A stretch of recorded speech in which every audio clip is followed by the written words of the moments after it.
Halo semuanya, balik lagi sama gua Amin di YouTube channel gua Amin Daily Ride. Kenapa mobil di depan ada lampunya? Halo, balik lagi sama gua Amin di YouTube channel gua Amin Daily Ride. Halo semuanya. Jadi hari ini hari Minggu, bukan. Hari ini hari Sabtu tanggal 24 September tahun 2022. Kali ini gua lagi ada di daerah seperti video kemarin. Gua masih ingat banget. Seperti video yang kemarin, gua ada di Kebayoran Lama, Jakarta Selatan.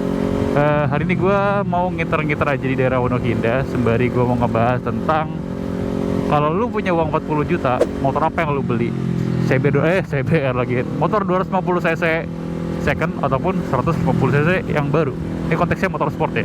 Nah, jadi awalnya memang sempat ngebuat dilema ya kalau kita lihat ya, karena harga motor 150 cc, motor sport 150 cc yang sekarang tuh yang baru-baru tuh angkanya hampir mendekati 40 juta, bahkan ada yang udah melewati 40 juta. Gila nggak? Gila bro. Nah, yang menariknya lagi, motor-motor 250 cc termasuk CBR 250R ini, secondnya tuh ada yang ngejual 35, 38, sampai 40 juta. Tergantung kondisi, tergantung modus, sama tergantung ada modifannya atau enggak. Menurut gua itu hal yang lumayan banget bisa kita pertimbangkan kalau kita mau beli CBR 250R atau motor 250 cc sport lainnya. Motor sport 200 cc lainnya, 250 cc, salah mulu gue.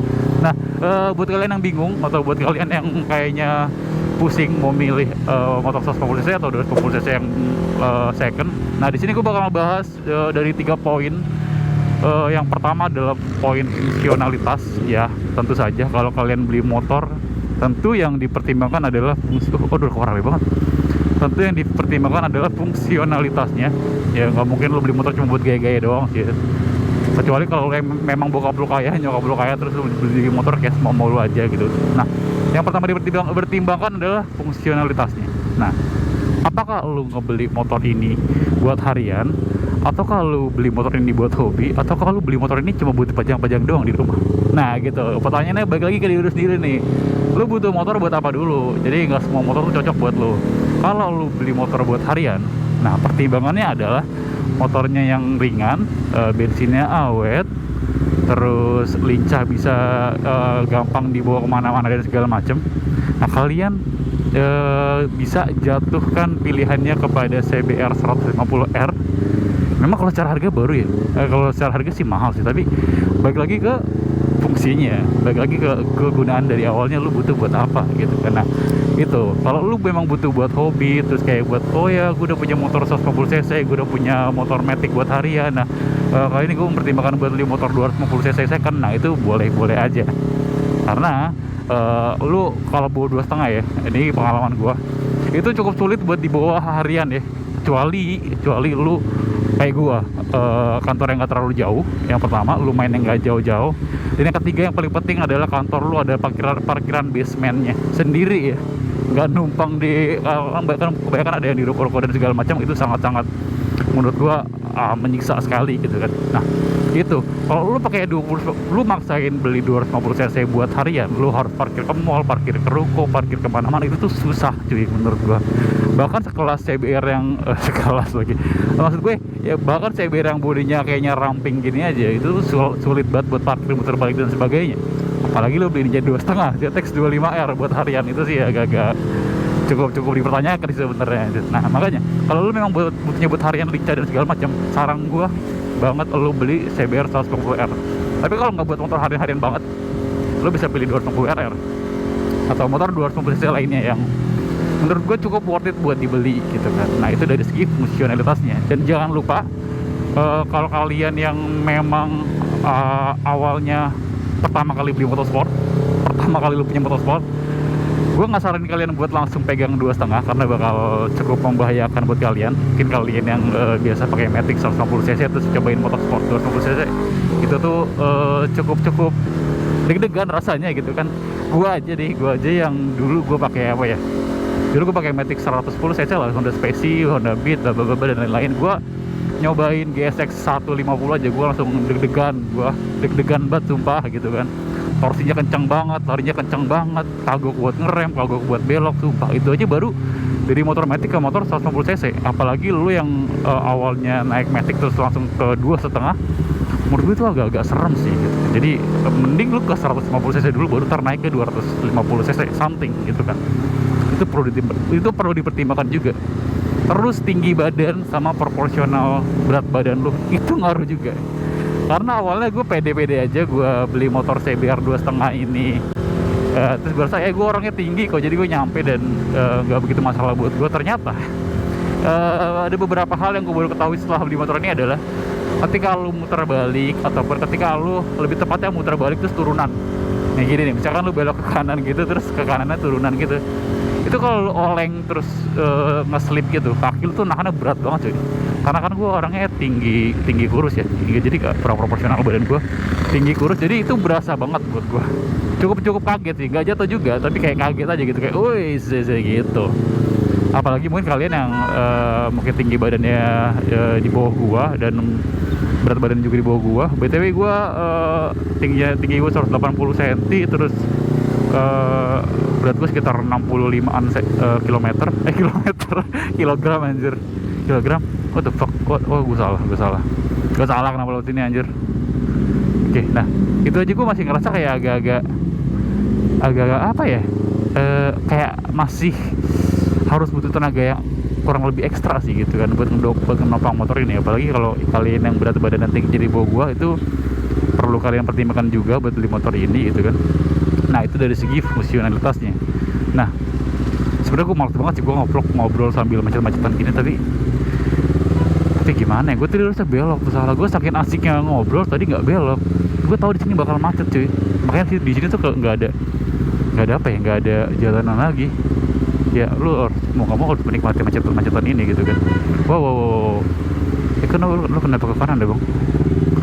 Kan kanan kan emang lagi macet. Nah oke, by the way, jadi gue ngobrol banyak kan anjir. Nah tadi yang pertama yang fungsionalitasnya udah gue bahas. Nah yang kedua adalah tentang biaya. Tentu saja biayanya kalian harus pertimbangkan. Memang secara harga belinya sama gitu kan. Secara harga belinya lu beli motor sekitar 40 jutaan something, tapi biaya kedepannya atau biaya after salesnya, biaya servisnya, biaya perawatannya, pajaknya kalian harus pertimbangkan juga. Karena pastinya motor 250 cc lebih mahal daripada motor 150 cc gitu. Nggak usah jauh-jauh, kita bahas yang lo semua pasti pakai aja, bensin ya. Agak aneh sih, kemarin gua ngelihat CBR 250R yang baru, yang new 2022 itu ternyata bisa pakai pertalite. Gua nggak tahu konsepnya gimana, mungkin nggak tahu lah. Kompresnya tinggi, kompres berapa, sekitar 12 something gitu kan, tapi dia bisa pakai pertalite. Gue nggak ngerti, dan itu kayak diperbolehkan gitu kan sama Astra Honda Motor buat pakai pertalite. Gue pikir kayak agak aneh juga gitu kan. Tapi kalau kalian ke Pertamina terus motor 2,5 isi pertalite, kayaknya nggak boleh deh, udah nggak boleh sekarang deh, kan itu subsidi juga kan. Jadi kayak lu serba salah, lu boleh pakai pertalite tapi lu nggak dibolehin sama Pertamina pakai pertalite gitu. Jadi agak-agak jomplang juga kan, agak nggak sinkron gitu kan. Nah kita ngomong masalah bensin deh. Motor 2,5 cc itu normalnya kalian minimal banget kalian harus pakai Pertamax. Minimal banget kalian harus pakai Pertamax. Gue nggak mungkin dong ini vlog isinya cuma gue macet-macetan doang. Sumpah gue harus belok kiri. Sabar deh guys. Kayak di depan tuh kayak ada gang gitu deh. Gue pengen masuk gang, coba siapa tahu bisa ada jalan keluarnya. I don't know, tapi gue harus coba. Nah tadi mana? Bensin ya. Ya, motor 250 cc apalagi CBR 250R ini setahu gue memang minimal banget lo harus pakai Pertamax. Walaupun kemarin ada isu bahwa yang baru bisa pakai pertalite ya, I don't know, tapi minimal lo harus pakai Pertamax. Dan itu, dan konsumsi bahan bakarnya ya jelas berbeda dengan motor CBR 150 yang rata-rata motor gua bisa sekitar 30-an km per liter, 25 sampai 30 km per liter. Sedangkan untuk CBR 150 atau motor-motor 150 cc lainnya bisa di 40-an something kilometer per liter. Jadi cukup berasa juga, apalagi kalau lo pakai buat harian dan jauh. Itu dari segi bensinnya. Kalau dari segi perawatan ya, ganti oli, servis dan segala macam, pasti lebih mahal juga. Karena motor ini olinya 1,8 liter, jadi kalian harus beli olinya 2 botol. Kalau lu pakai motor 5.100 itu jadi 300 ribuan something buat satu kali ganti oli aja.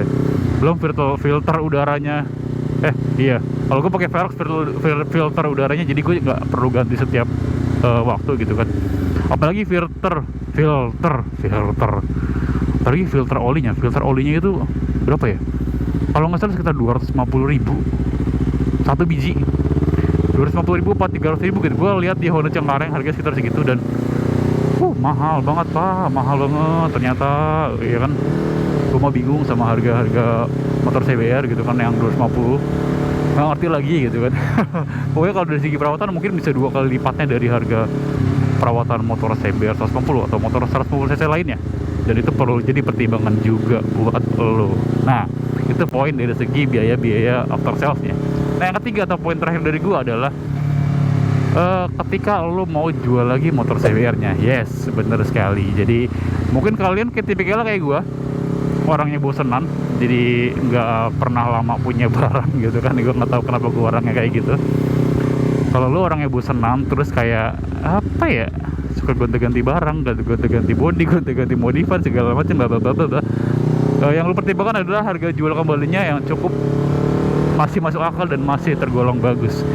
Kalau lo beli motor-motor Suzuki mungkin Yamaha itu kayak udah pasti ngaco harga jual kembalinya. Tapi kalau lo beli Honda bersyukur, walaupun harga awalnya mahal, tapi ketika lo mau jual lagi motor harganya masih oke gitu kan. Nah, kalau lo berniat untuk kayak nggak lo pakai buat long term banget, bisa buat lo jual lagi, coba pakai CBR 250RR aja, karena harga secondnya aja udah sekitar 40 juta something. Kalau lu pakai dan lu rawat dengan baik, mungkin ketika lo jual lagi dapat ya 35 atau 32, 33, dan itu menurut gua nggak begitu jauh gapnya. Bahkan ketika lo jual 30 juta pun itu masih worth it menurut gua sih. Nah, jadi nggak terlalu yang menyesal banget dengan harganya. Dan by the way, kenapa di Trogong gelap banget ya? Trogong kagak bisa beli lampu apa gimana? Padahal tempatnya elit loh, ada Jis di sebelah sana. Halo, bapak Jis lagi. Halo Om Jis ya kan. Ini lampu tolong dong terangin gitu. Apa karena gue pakai helm, jadi helm yang dark smoke, jadi kayak kelihatan gelap banget. Oke. Tadi dari segi harga jual kembalinya udah cukup oke kalau lu beli CBR 250RR. Nah, jadi kesimpulan dari gue adalah baik lagi ke fungsinya, lu beli motor buat apa gitu kan. Jangan sampai lu salah beli motor, lu nggak mempertimbangkan fungsi, lu mempertimbangkan gengsi aja gitu. Yang kedua dari segi perawatannya, kalau kalian memang sudah siap dengan perawatan CBR 250RR dan kalian siap dengan menghambur-hamburkan uang kalian buat servis, kalian cocok beli motor 2,5. Tapi kalau belum siap, mending 150 cc. Nah, yang ketiga, kalau kalian memang berniat untuk beli motor buat long term dan kalian pakai buat kayak rawat 5 tahun sampai 10 tahun lebih, atau kalian mau pakai selamanya sampai kalian meninggoy, kalian boleh pakai CBR 150. Tapi kalau kalian orangnya bosanan kayak gua dan mau gonta-ganti motor dan segala macam, ya ketimbang buat batu loncatan, kalian cocok pakai what the fuck? Kan mau belok kiri ya, kenapa lu kayak lambat gitu anjir? Kalau kalian orangnya bosenan terus kalian kayaknya pengen ganti motor lagi gitu kan, kalian cocok pakai CBR 250RR. Nah, mungkin segitu aja video dari gua. Semoga kalian bisa pertimbangkan apa poin dari gua untuk kalian beli motor antara 150cc ataupun 250cc. Kalian tinggal pilih aja. Nah, sampai di sini aja video dari gua. Terima kasih sudah menonton video ini sampai habis. Sampai bertemu di video gue selanjutnya. Thank you and goodbye. Thank you.